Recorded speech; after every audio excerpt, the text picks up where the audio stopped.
Nas profundezas de um vale esquecido pelo mundo apressado, existia a cidade de Aethelgard, uma cidade onde as casas de pedra pareciam ter brotado da própria terra e os rios corriam sem pressa. O coração de Aethelgard não batia no peito de seus habitantes, mas no centro da praça principal, na torre do grande relógio. Seu tic-tac não era um som.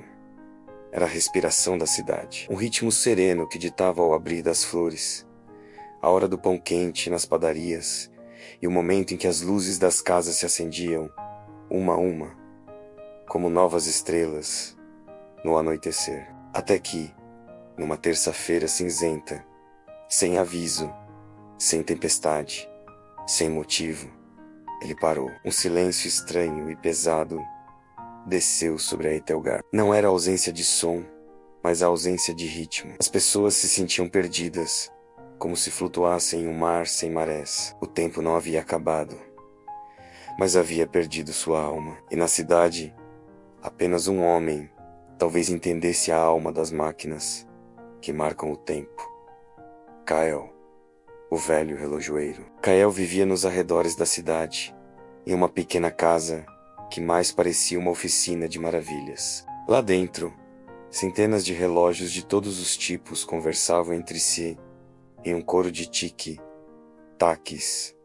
harmoniosos. Ele era um homem de poucas palavras e de mãos pacientes, que acreditava que cada relógio tinha uma memória, uma personalidade. Ele já havia sentido o silêncio da torre em seu coração, muito antes de o prefeito bater à sua porta. O pedido era simples, mas o desafio era imenso.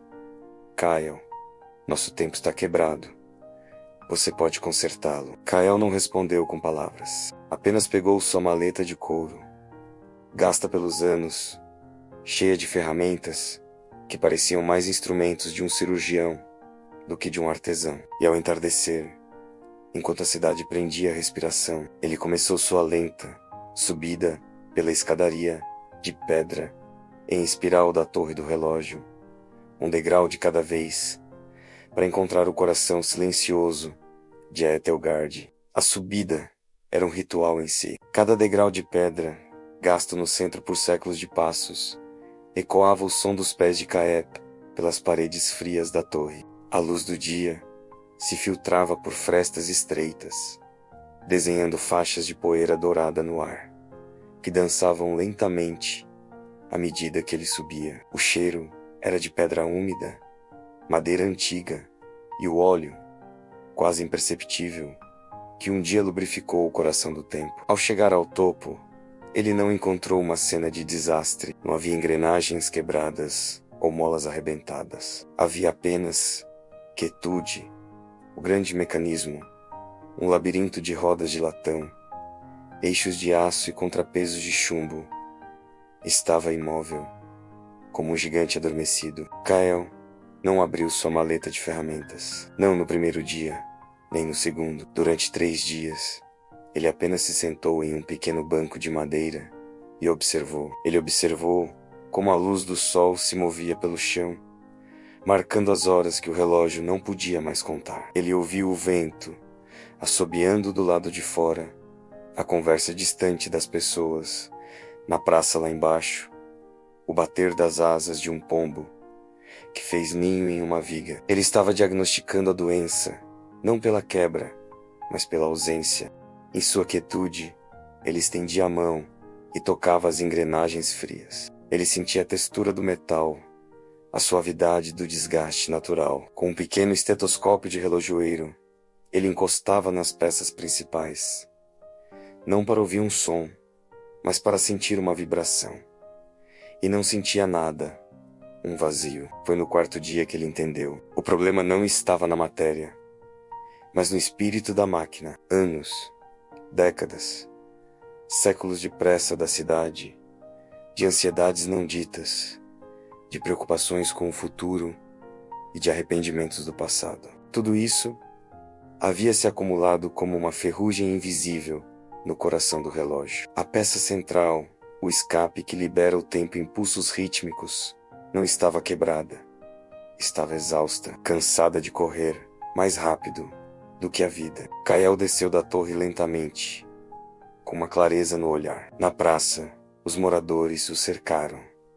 E então, perguntou o padeiro: está muito quebrado. Precisaremos de peças novas, de terras distantes. O relojoeiro balançou a cabeça. As peças estão perfeitas, disse ele, com sua voz calma. O que se perdeu foi a alma do tempo, e para curá-la, precisarei da ajuda de vocês.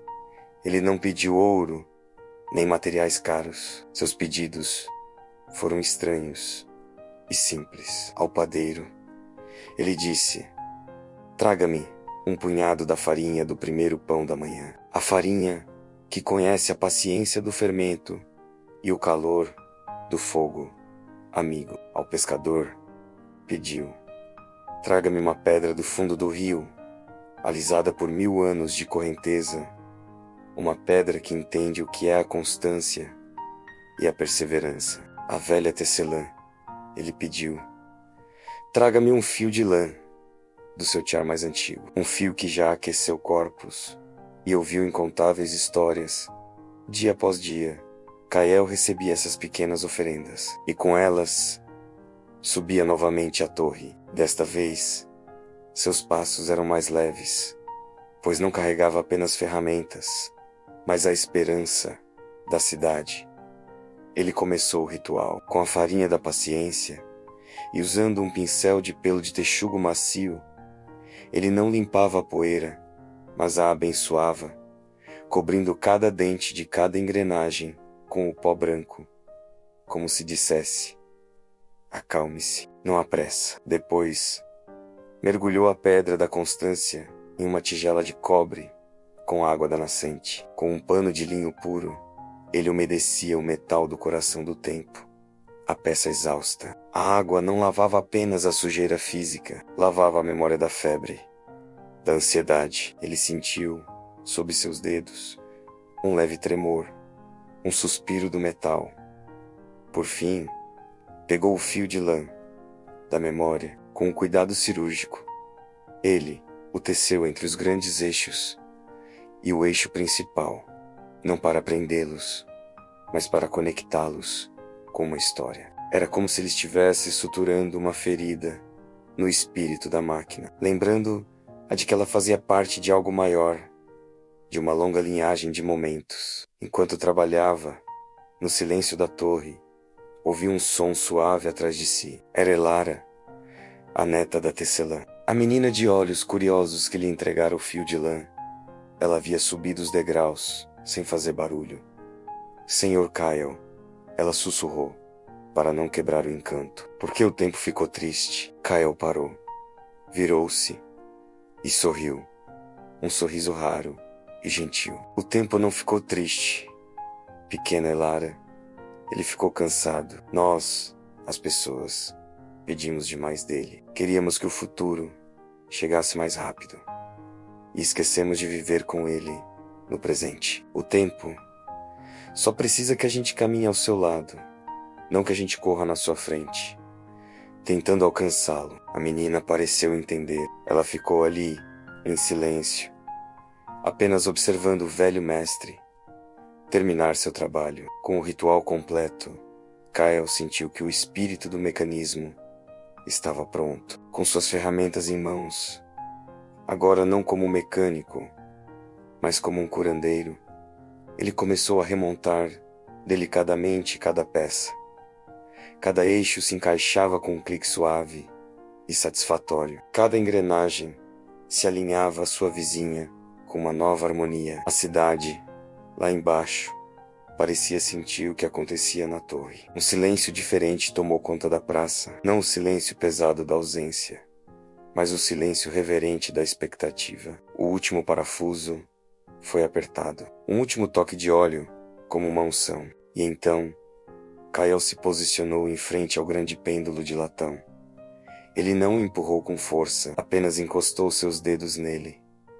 E com um sopro, como quem acorda um ente querido, deu-lhe um único e gentil impulso, um tique, suave, profundo e ressonante.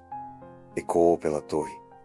A cidade inteira prendeu a respiração. Um taque calmo, seguro e cheio de paz. O coração de Aethelgar havia voltado a bater, mas o ritmo era outro, mais lento, mais seguro, mais sereno. Era o ritmo de uma respiração profunda, não o galope da ansiedade. As pessoas na praça não comemoraram com gritos. Elas sorriram, umas para as outras. O padeiro voltou para sua padaria e amassou o pão com mais calma. As crianças voltaram a brincar, mas suas risadas pareciam mais doces. Lá do alto da torre, Kael olhou para a cidade banhada pela luz dourada do fim de tarde. Ele não tinha consertado apenas um relógio, tinha devolvido a Etelgard o seu bem mais precioso, a alegria de viver, sem pressa, no tempo presente. E ele entendeu que o maior desafio de nossas vidas não é fazer o tempo passar mais rápido, mas encontrar a coragem de acompanhar o seu ritmo sereno, um tic-tac de cada vez.